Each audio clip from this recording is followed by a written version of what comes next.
기후변화로부터 나도 지키고 가족도 지키는 부자 아빠 살아남는 아빠.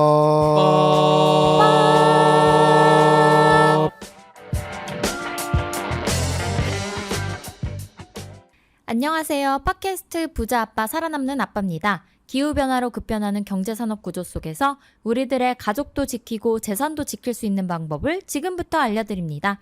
네, 저스틴쌤, 다울쌤 안녕하세요. 네, 안녕하세요. 네, 저스틴쌤 또 어디 다녀오셨다고 들었어요. 어떻게 아세요, 저? 네. 아니 제가 또 사진을 봤죠. 그렇구나. 네. 사실 제가 지난주에 네. 강원도 강릉에 갔다 왔어요. 어떤 일로 다녀오셨나요? 얼마 전에 이제 강릉에서 산불 피해가 있었잖아요. 네, 맞습니다. 그래서 지금 산불 피해가 얼마나 심각하게 났는지 그 현장도 둘러보고 또 거기에서 이제 피해를 입으신 분들 그런 분들하고도 얘기도 나눠보고 좀 그런 시간을 가졌습니다. 그러면서 지금 기후 위기가 결국에는 이제 우리 미래 세대의 문제, 네. 물론 이제 그 더 심각하겠지만 네. 이미 이제 우리 현재 세대에게 이 피해가 나타나고 있다는 것을 더욱더 좀 느낄 수 있는 그런 자리였고 그런 것들을 경험을 하면서 좀 많은 생각을 했던 그런 시간을 좀 보내고 왔습니다. 혹시 현장은 좀 어땠나요? 정말 이게 너무 상투적인 표현이기도 하지만 정말 전쟁터 같았어요. 이 진짜 폭격을 맞은 네. 것처럼 많은 시설들이 이제 폐허가 되어 있었거든요. 저희가 갔던 곳이 발화지점, 네. 그 골프장 있는 지역 있잖아요. 네. 거기랑 그리고 펜션촌들이 많은데 그리고 이제 경포대 해변 지역 이렇게 이제 가봤는데 특히 이제 펜션 같은 경우에는 건물이 아예 이제 내려앉거나 네. 그런 것들도 많았었고 제가 또 갔던 데가 1월사라는 절에도 갔었어요. 사찰도 이제 불에 타서 많은 부분들이 좀 훼손이 됐었거든요. 그래서 거기에서 이제 복구 작업을 하고 계시는 또 승려분들 그리고 거기 이제 신도분들도 만나서 좀 얘기를 해봤었고 또 한편으로는 또 세월호 유족들이 네.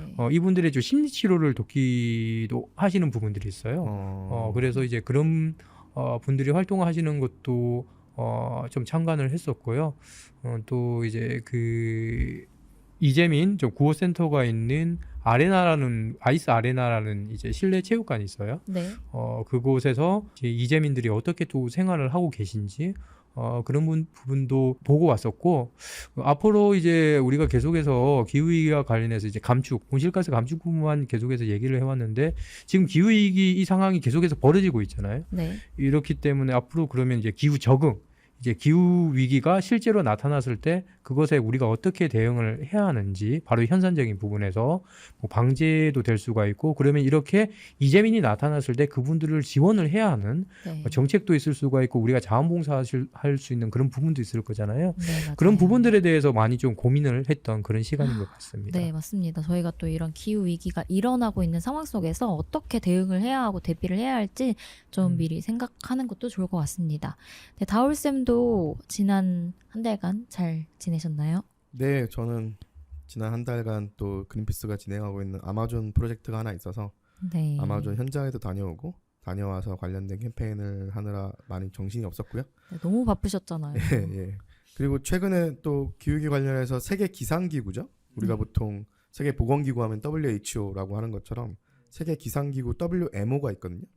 WMO에서 최근 2022년 글로벌 기후 현황 보고서를 이제 매년 내는 건데 이제 올해 거를 공개했는데 네. 지난 8년이 지구 기상 관측 역사상 가장 뜨거웠던 것으로 분석됐다는 결과가 나왔거든요. 그렇구나. 뭐 당연한 얘기겠지만 네. 정말 기후위기가 심각하게 진행이 되고 있고 지구 가열화 이제는 온난화라는 표현보다 지구 가열화라는 표현을 쓰거든요. 네. 지구 가열화가 정말 진행되고 있다는 걸 다시 한번 과학적으로 증명하는 보고서였고요.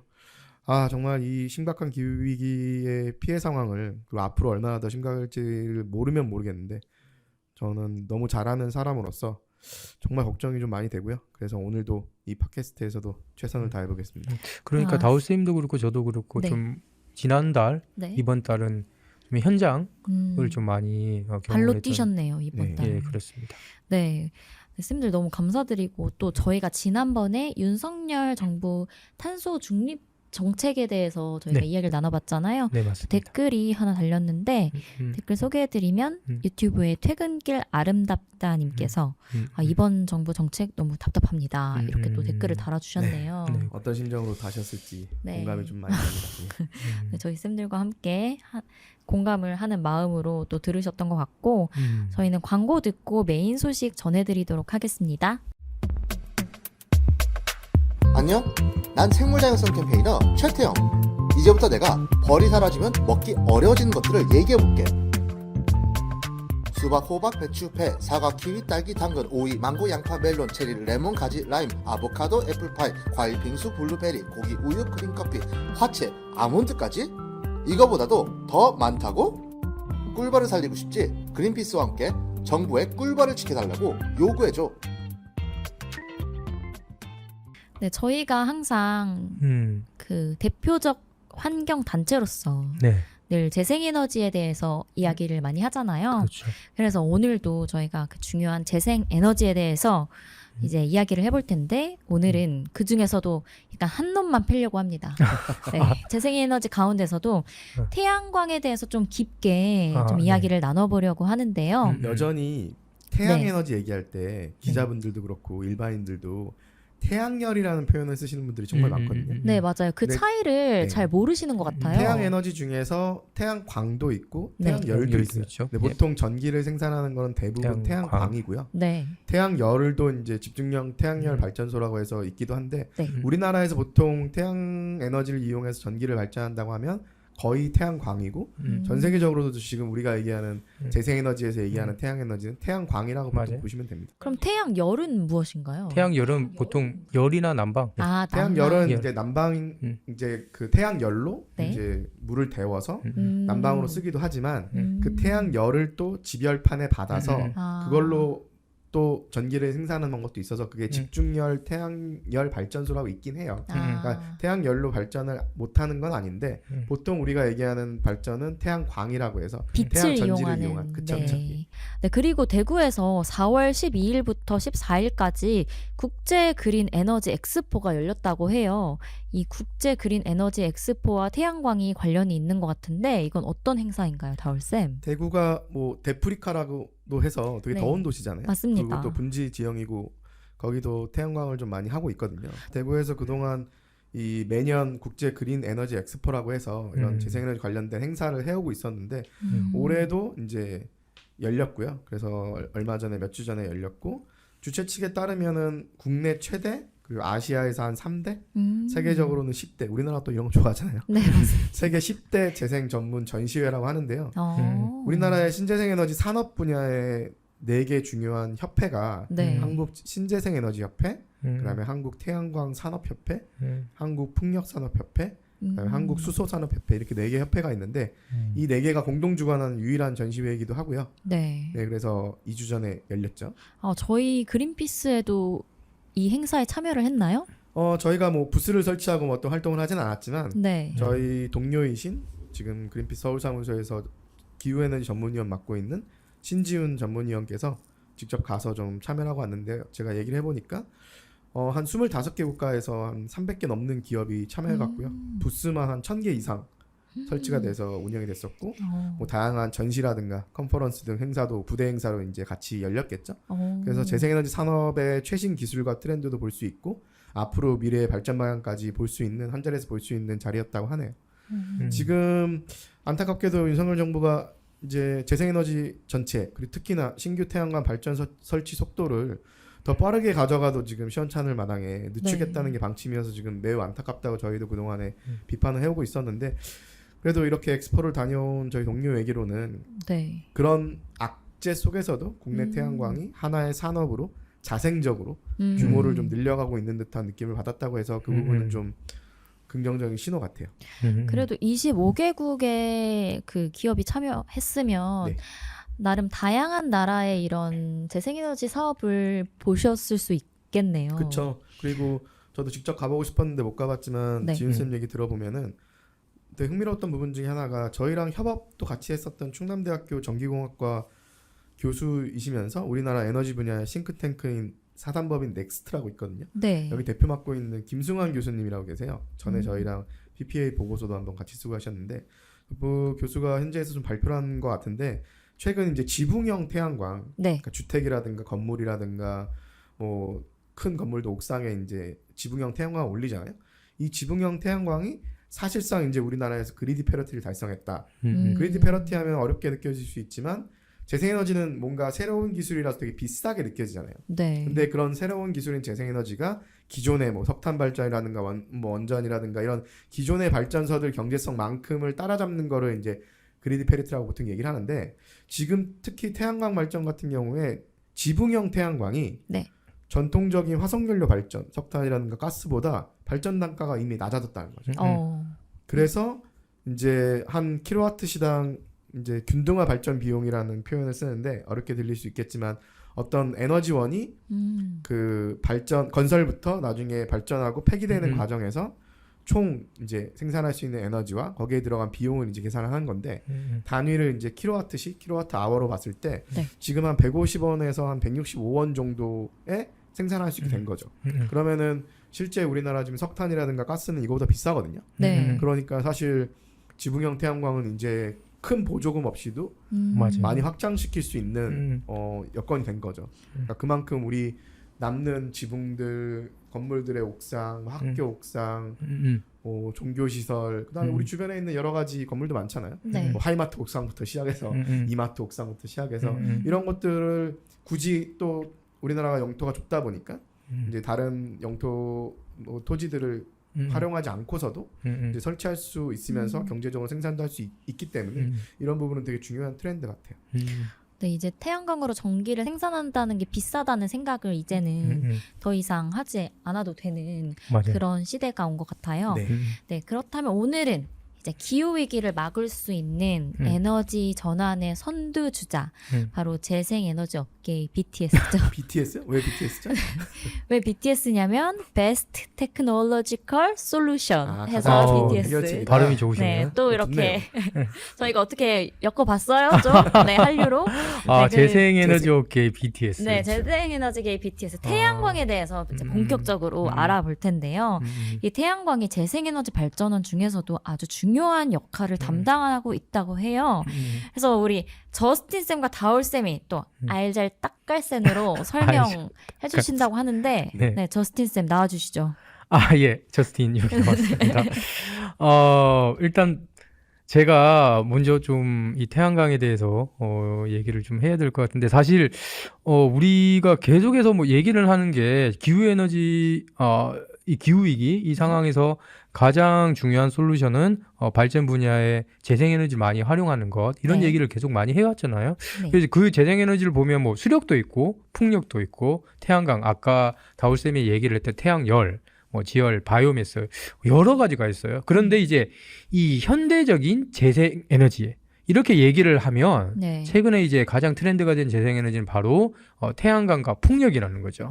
왜 가장 이- 트렌드일까요?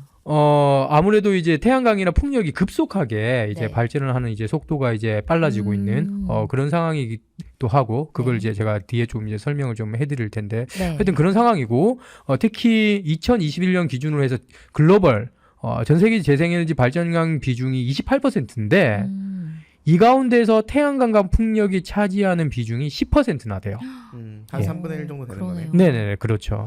지금 3분의 1이지만 과거에 사실 네. 수력이나 아니면 뭐 바이오 에너지 중에서도 뭐 신규 기술도 있지만 과거에 바이오 에너지도 활용하는 기술도 있었고 네. 그래서 사실 이런 수력이나 이런 바이오매스 같은 것들은 주로 이제 과거에 활용했던 재생에너지인데 최근에 이제 많이 늘어나고 있는 건 태양광과 풍력이거든요. 네. 그러니까 지금은 3분의 1이지만 이 3분의 1이 다 뭐 지난 한 10년, 뭐 15년 사이에 늘어난 거라서 최근에 이제 재생에너지 확대를 견인하고 있는 게 이제 태양광과 풍력인 거죠. 그래서 이제 뭐 10%라고 하면은 에이 뭐 아직 별로 안 크네라고 할 수 네, 좀 있겠지만 작게 느껴지는데요. 전체 지금 글로벌 전력 발전량 중에서 원자력 발전 비중도 10%예요. 근데 최근 통계를 보면 이제 아까 제스틴 선생님이 얘기한 게 2021년인데 네. 2022년을 보게 되면은 태양광이랑 풍력 합친 게 전체 재생에너지도 아니고 네. 그 안에서 두 수력 개만- 빼고 바이오매스 빼고 지열 빼고 태양광과 풍력만 합친 게 이제 원전 발전량을 앞질렀거든요.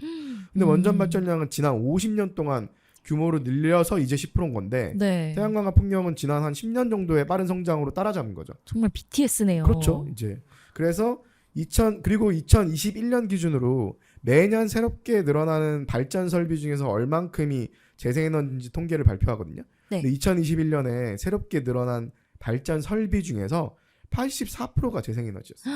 이 중에 대부분이 태양광과 풍력이고 아, 정말 주류가 된 거죠. 그러네요. 이 중에서도 태양광이 그 첫 번째 주자라는 거. 맞습니다.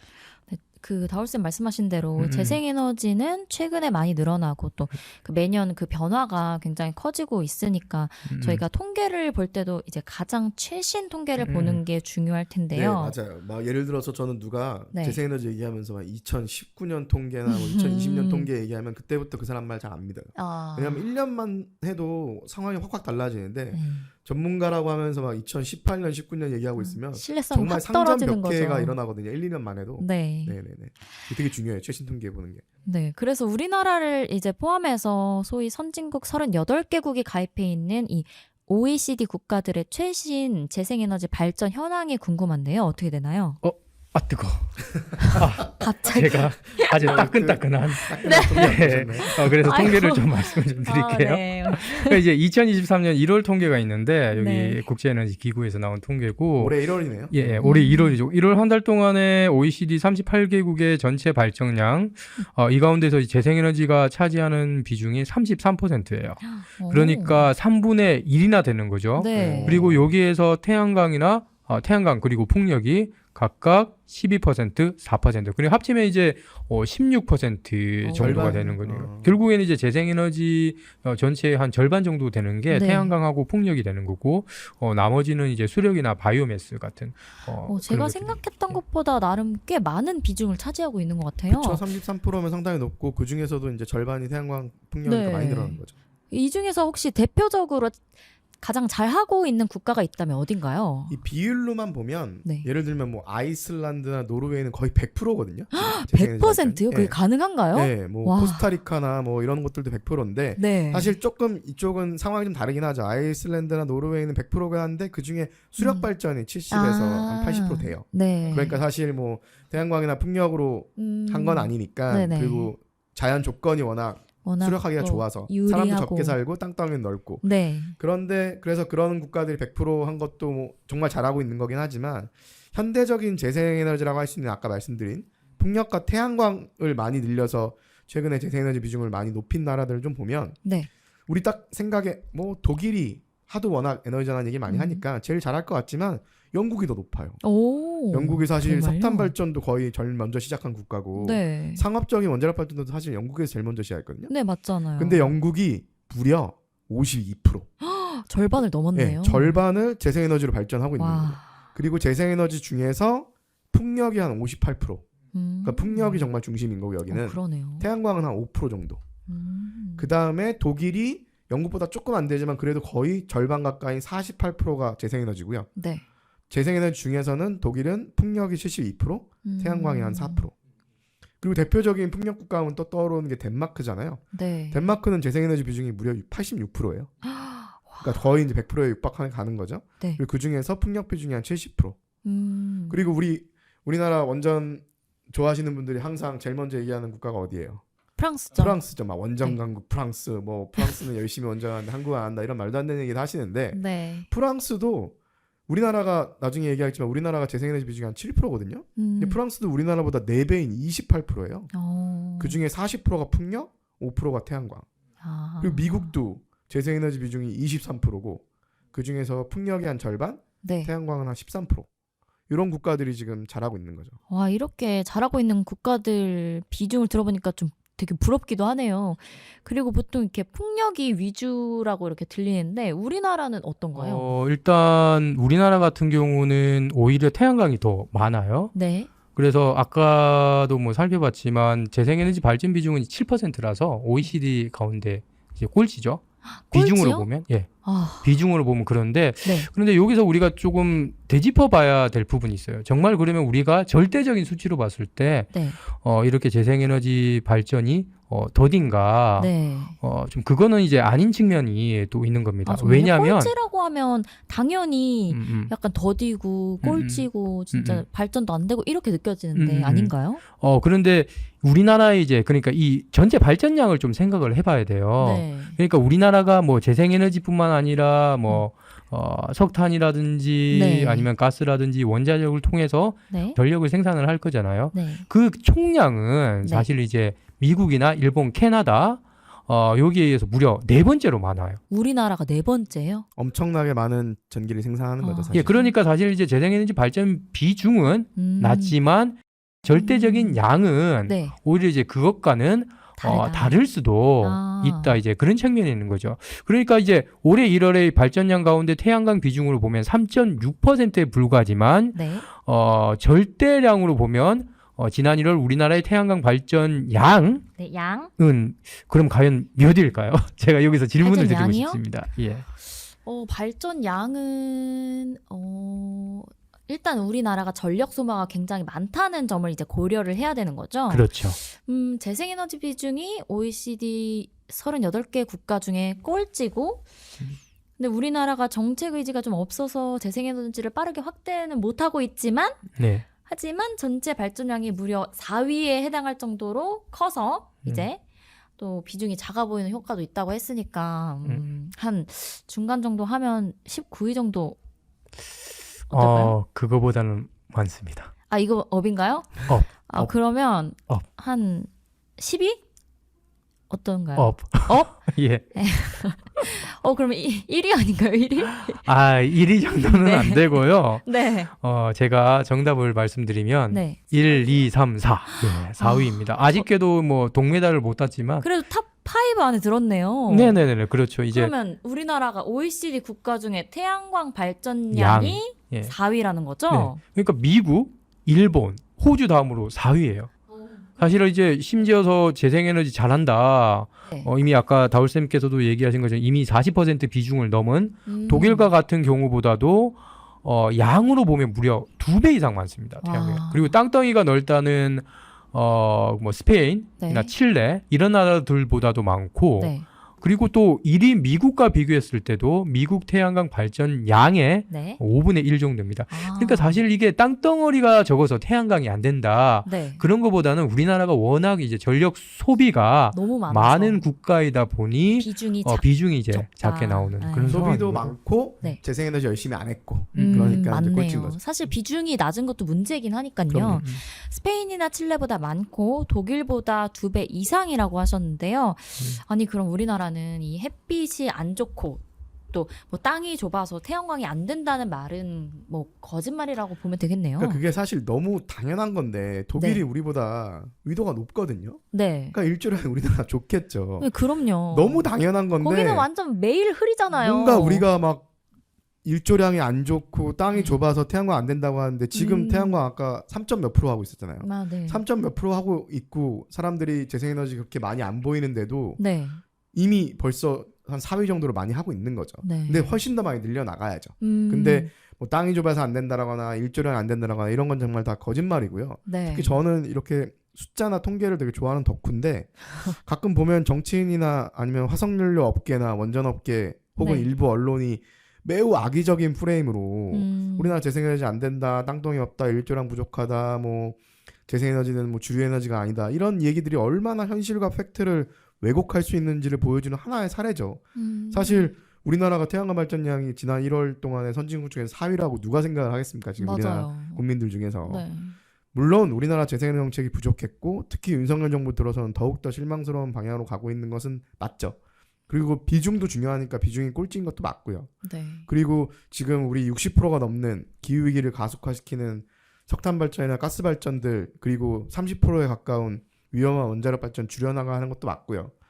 하지만 우리도 재생에너지 발전량을 훨씬 더 야심차게 늘릴 수 있고 특히 풍력 발전의 잠재량은 정말 무궁무진한다 한 거죠. 우리가 3년이 바다잖아요. 네. 해상 풍력 같은 경우에.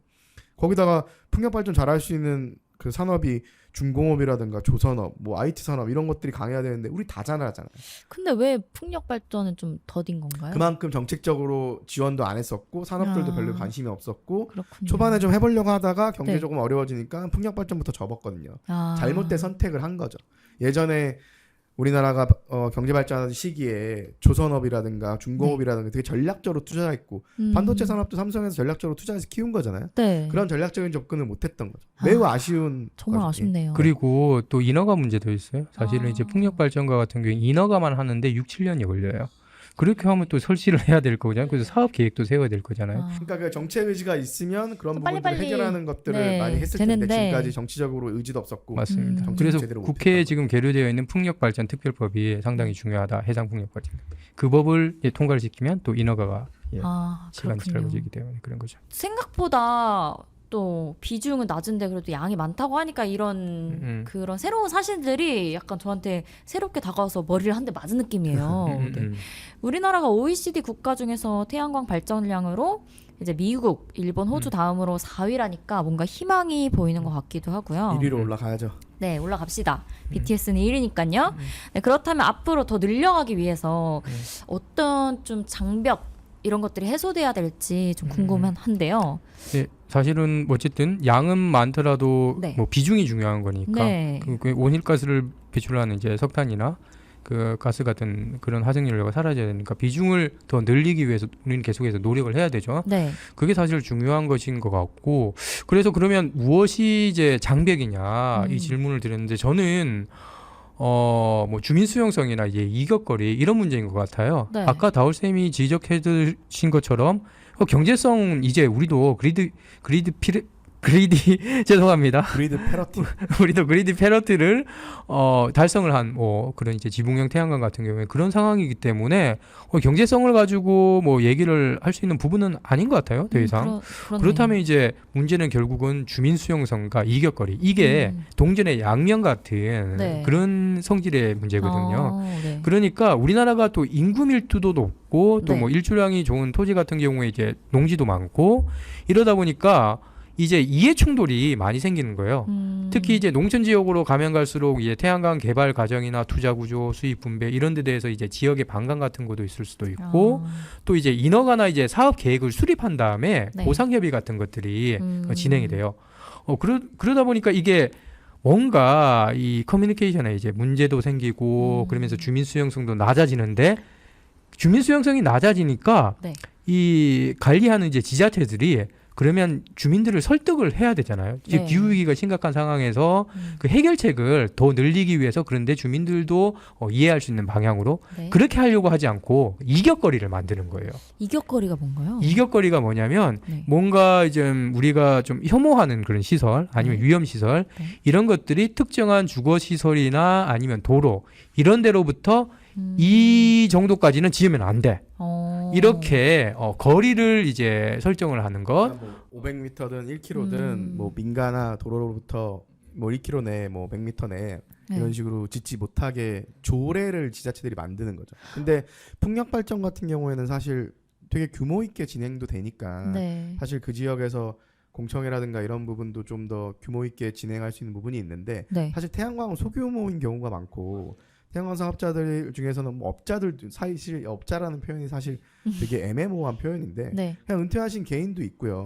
아니면은 조금 사업적으로 하시는 분들도 있고. 네. 근데 그분들은 어쨌든 자기 땅에 네. 태양광을 넣으면 여기서 무슨 핵폐기물이 나오거나 무슨 뭐 석탄 재가 나오거나 이러지 않잖아요. 네. 그러니까 사실 여기에 대해서 주변에 뭐 주민들에게 보상을 하거나 그죠. 아니면은 무슨 뭐 협의를 해줄 필요가 사실 법적으로는 없어요. 근데 이제 태양광들이 좀 우후죽순 늘어나다 보면 아무래도 그 지역에 사시는 분들이 잘 보기 싫어하시는 분들도 있고 미관상 저는 미관상. 개인적으로 이쁘다 생각하는데 미관상 싫어하시는 분들도 있고 네. 물론 흉물스럽게 설치된 곳들도 분명히 있죠. 근데 그러다 보니까 보기가 싫은 거예요. 네. 그러니까 민원을 많이 집어넣는 거죠. 아. 근데 사실 지자체가 법적으로 막을 권한이 없거든요. 네. 아까 말씀드린 대로 그냥 누가 자기 땅에다가 태양광 올리면 사실 사회적으로 좋은 일을 하는 거잖아요. 네. 그걸로 돈도 벌지만 좋은 시설인데. 기후위기도 맞고 좋은 일을 하는 건데 그러니까 또 발전 사업자들 입장에서는 아 제발 모텔만큼의 대접이라도 받았으면 좋겠다.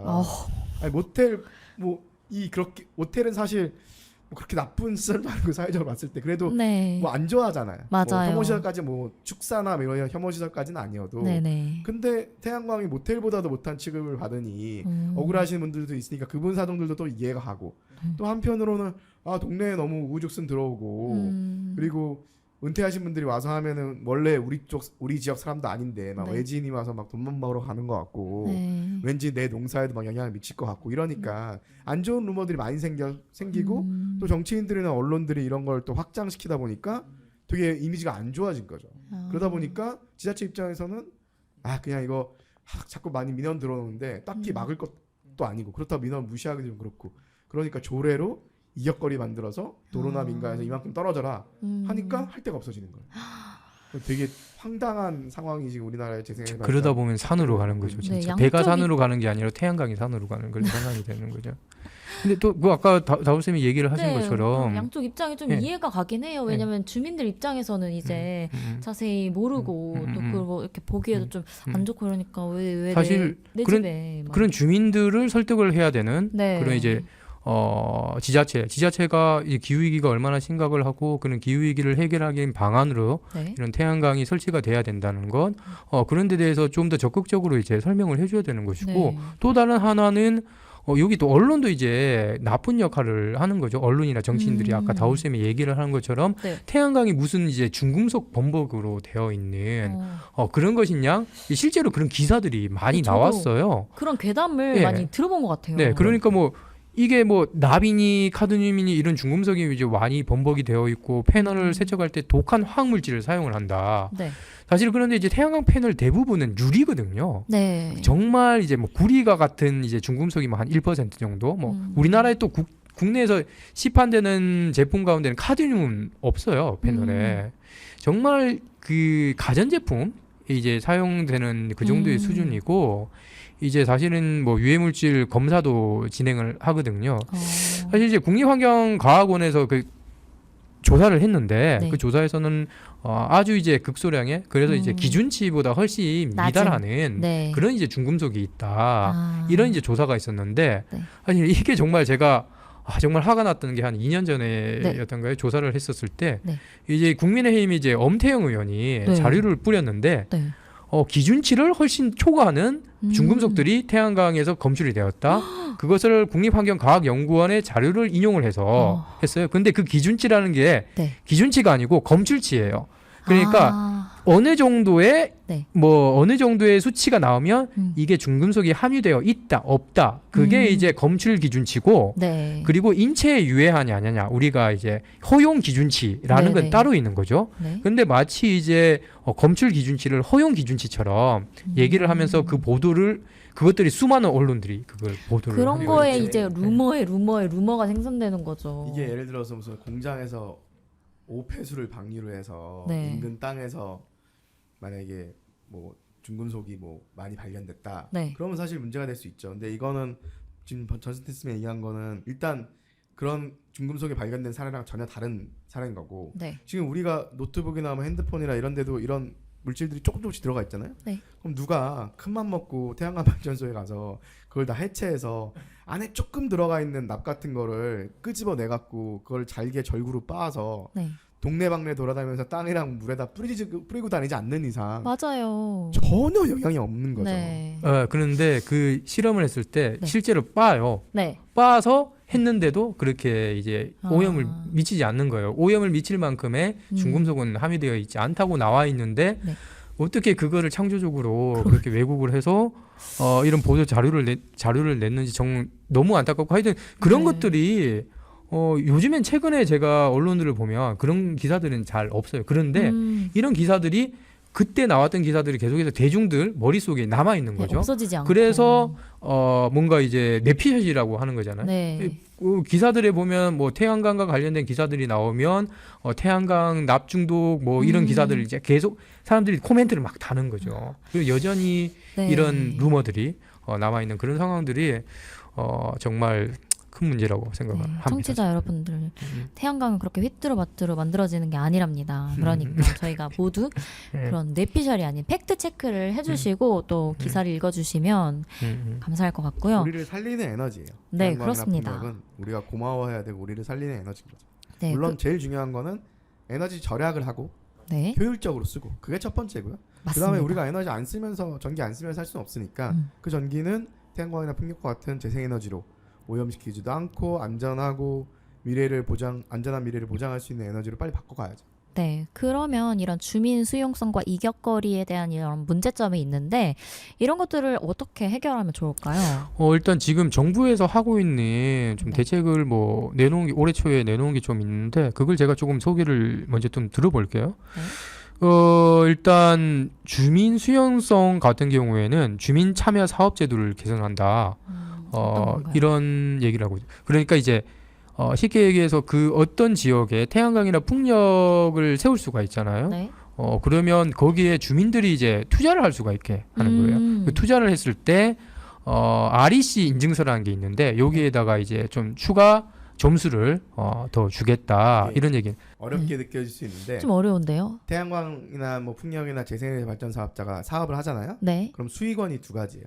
하나는 그 사업을 해서 생산된 전기를 파는 전기에 의한 수익이 있고 네. 이게 재생에너지라는 좋은 전기를 만든 거니까 네. 그 가치에 대해서도 또 팔 수 있게 돼 있어요. 음. 재생에너지 공급 인증서라는 걸 정부가 줘요. 그럼 그 인증서를 또 팔게 돼 있거든요. 네. 두 가지 수입원이 생기는 거예요. 근데 그 인증서를 이런 재생에너지 사업 중에서도 태양광을 그냥 농지 뭐 땅에다 한 것도 있을 거고 지붕 위에 한 것도 있을 거고 주민이 참여 안 한 것도 있을 거고 주민이 참여한 것도 있을 거고 이런 것들을 그 인증서의 가중치를 좀 달리하는 거예요.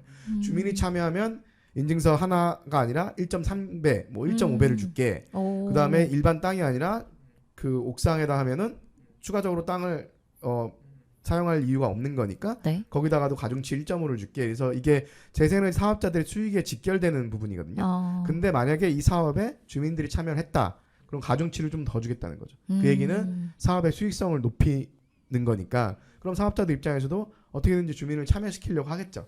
그러면은 수용성 부분에서도 물론 주민들 중에서도 나는 뭐 참여하고 돈 버는 거 필요 없이 나는 그냥 싫어 이런 사람들도 있겠지만 네. 그리고 주민들과의 커뮤니케이션도 당연히 개선을 해야 되겠지만 네. 내가 그 사업에 참여하고 그로부터 수익을 얻고 안정적으로 소득도 보장되고 그러면은 주민들 입장에서도 더 좋은 눈빛으로 바라볼 수 있는 거죠.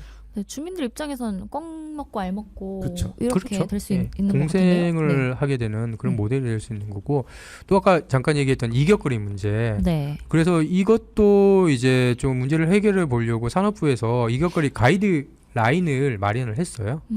그래서 이제 태양광 같은 경우는 주거 지역에서 최대 네. 100m 이내, 아. 그러니까 100m까지 이제 이격거리를 네. 유지하도록 그렇게 하고 도로 같은 경우에 아예 이격거리를 설정하지 않도록 이제 권장을 하고 또 이런 이제 가이드라인을 준수하는 지자체 같은 경우에 아까 다울쌤이 추가로 설명해 주신 그런 인증서에 가중치를 이제 네. 추가로 부여를 하는 그런 방안들에 대한 이제 조금 정책을 이제 내놓았고 네.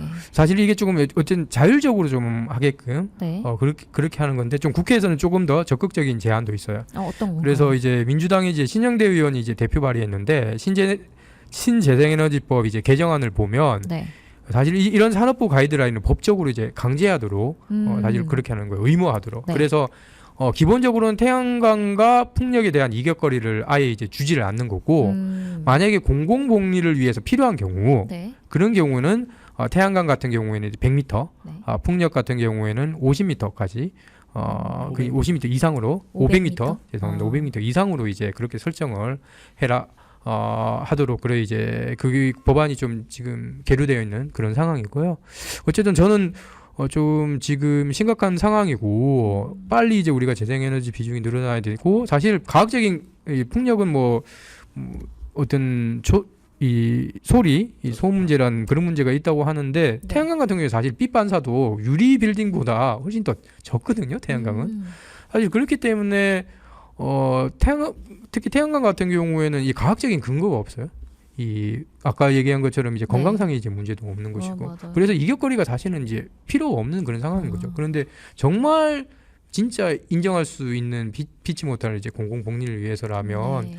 아까 그 개정안과 같은 그런 방안이 이제 더 낫지 않나 이런 좀 사회적인 합의를 통해서 이러한 법안이 통과가 되는 것이 필요하지 않나 그런 생각이 들고 네. 이제 REC 가중치 부여하는 것은 다울 선생님께서 설명을 잘 해주셨는데 저 긍정적이라고 생각을 하고 다만 이런 것들이 조금 좋은 선례들이 좀 많이 나왔으면 좋을 것 같아요. 그리고 또 제가 들은 게 태양광은 여름이 피크가 아니다라는 얘기도 제가 들었어요. 그러니까 여름에 태양광 발전량이 제일 높은 게 아니다라는 네. 말씀인 거죠.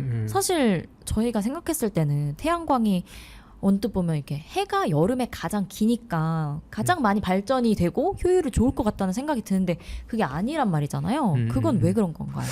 다경 쌤께서 또 공부를 많이 하신 것 같아요. 보통 그 주변에 네. 저도 사람들 만나보면 여름에 태양광이 제일 네. 잘 되는 거 아니야? 맞아요. 그렇게 생각을 많이 하시거든요. 사하라 사막이나 이런 데 제일 잘 될 것 같구만. 네. 예. 그런데 사실 그게 아니에요. 태양광이 오히려 봄이나 가을이 잘 돼요. 왜냐하면 네. 태양광도 결국에는 전자제품이잖아요. 네. 이 전자제품은 온도에 따라서 효율이 떨어져요. 너무 열받으면. 그러니까 이제 25도부터 네. 1도가 상승할 때마다 0.5%씩 효율이 떨어져요. 아, 그렇군요. 예, 그 너무 덥잖아요, 여름은. 네. 거기에다가 또 장마 기간도 있죠. 음. 사실 그러니까 오히려 봄이나 가을 조금 적당히 따뜻하거나 이랬을 때 네. 지금이 태양광 딱이다. 발전 효율이 가장 좋고 아. 당연히 이제 겨울과 같은 경우에는 또 낮 시간이 적죠. 그렇기 네네. 때문에 봄과 가을이 태양광이 가장 잘 되는 시기죠. 이건 정말 다들 새롭게 알게 된 사실일 것 같아요. 굉장히 흥미로운데 그 국제 에너지 기구 IEA는 태양광을 전력의 왕이라고 언급을 또 했다고 하는데요. 이건 무슨 뜻인가요, 다울쌤? IEA의 상상력이 좀 부족하네요. 저희처럼 BTS, 테크놀로지 솔루션. 네, 그러니까 아까 왕이 말씀드린 좀 대로 네. 태양광이 지금 재생을 주도하고 있으니까 이렇게 급성장하고 있는 에너지라서 앞으로 이대로 쭉 가게 되면은 네. 2030년 정도에는 태양광 전체 전력 생산의 한 30% 정도가 될 거고 네네. 그때까지 연평균 한 12% 정도 성장할 거라고 전망을 하고 있고요. 네네. 그리고 재생에너지 전반적인 확산 속도도 이제 늘어날 거라고 보고 있기 때문에 앞으로 우리가 태양광과 풍력을 잘 늘리면서 네. 에너지 절약도 하고 에너지 효율도 높이면 아. 정말 풍요롭고 네. 안전한 미래로 갈 수 있다라는 거를 이제 국제 에너지 기구 이런 전문 기구에서도 그렇게 전망했다는 거를 이제 말씀드리는 거죠. 네, 오늘 내용 정말 흥미롭고 많이 유익했는데요. 배우셨죠? 네, 진짜 정말 저는 새롭게 배운 사실들이 많고 이렇게 정리를 해보자면 우리나라의 재생에너지 발전 비중이 7%로 OECD 국가 중에서 꼴찌이며 또 OECD 국가 평균 재생에너지 발전 비중이 올해 1월 기준으로 이미 33%가 넘었으며 독일과 영국은 50% 가까이 된다는 것이 이제 매우 부러운 사실인 것 같고요. 절대량으로 보면 우리나라 태양광 발전량이 이제 OECD 국가 중에 4위라는 것도 이제 매우 놀라웠고 또 정부가 태양광 확대에 여러 가지 장애물들을 없애고 이제 지원할 수 있도록 우리 그린피스와 시민이 정부와 국회를 상대로 지속적인 요구를 해나가는 게 다시 한번 중요하다고 또 느껴지기도 합니다. 네, 그러면 방송 광고 듣고 오늘 마무리하도록 하겠습니다. 환경을 위한 용기 있는 행동을 실천한 12명의 평범한 시민. 그 용기로 그린피스는 시작됐습니다. 그린피스는 정부와 기업의 후원을 받지 않습니다. 바로 여러분과 같은 개인의 후원과 참여로만 푸른 지구와 미래를 지켜왔습니다. 그린피스가 독립적인 행동을 지속하기 위해서는 당신의 후원이 꼭 필요합니다. 그린피스의 독립성을 지켜주세요.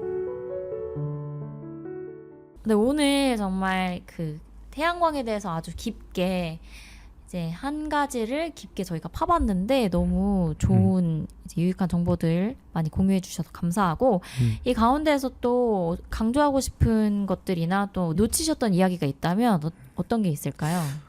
저는 오늘 이 팟캐스트 녹음도 그렇고 네. 최근에 이제 탄소중립 녹색성장 기본계획에 대해서 보면서도 네. 요즘에서 계속 이제 고민을 많이 하는 부분이기도 한데 사실 태양광 발전량은 이제 우리나라가 적지 않음에도 불구하고 비중이 낮은 거 결국은 이제 에너지 다소비 구조에 네. 에너지 지각적인 산업이 이제 많은 그런 시스템 또 영향을 받을 수밖에 없는 상황인 거잖아요. 네. 그런데 탄소중립 녹색성장 기본 계획을 보더라도 그런 이제 에너지 소비를 많이 하는 산업 구조, 계속해서 뭔가 이제 생산을 많이 하고 경제를 성장시키려고 하는 순환 경제 시스템으로 나아가려고 하는 것이 아니라 네. 그런 것으로 갔을 때 과연 우리가 이제 계속해서 이제 이 심각해지는 위기 상황에서 이게 대안이 될 수 있게 좀 그런 고민을 사실 좀 많이 고민이 했어요. 많으신 예. 저스틴 쌤. 그래서 아, 우리가 네. 이제 어쨌든 빠르게 재생에너지 발전 비중도 네. 높여 나가는 동시에 어떻게 하면 우리가 최대한 이런 전력이라든지 에너지 소비 줄일 수 있는 건 물론 개인도 노력을 해야 되죠. 우리가 네, 네. 전원도 끄고 해야 되지만 맞아요.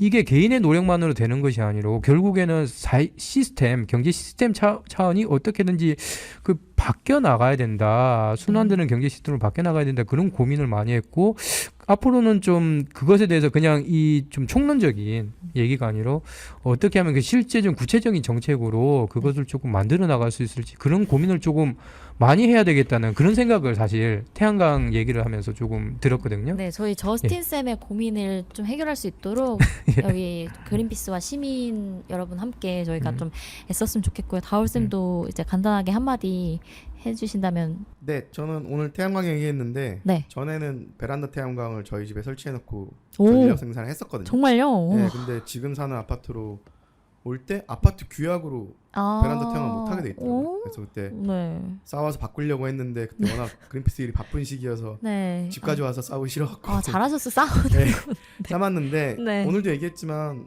태양광 정말 우리 미래를 살리는 에너지거든요. 책임질. 그리고 저는 네. 그래서 태양광 발전을 하시는 분들이나 네. 소비자들 중에서 집에 태양광 설치하거나 태양광 발전소 운영하시는 분들을 정말 존경하고 음. 그분들이 대접받고 인정받고 네. 주변에서 응원받을 수 있는 사회적 분위기를 같이 만들어가야 되지 않을까 그렇게 생각합니다.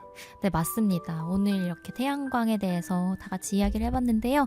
오늘도 끝까지 함께 해주신 청취자 여러분, 그리고 다울쌤, 저스틴쌤 감사합니다. 감사합니다.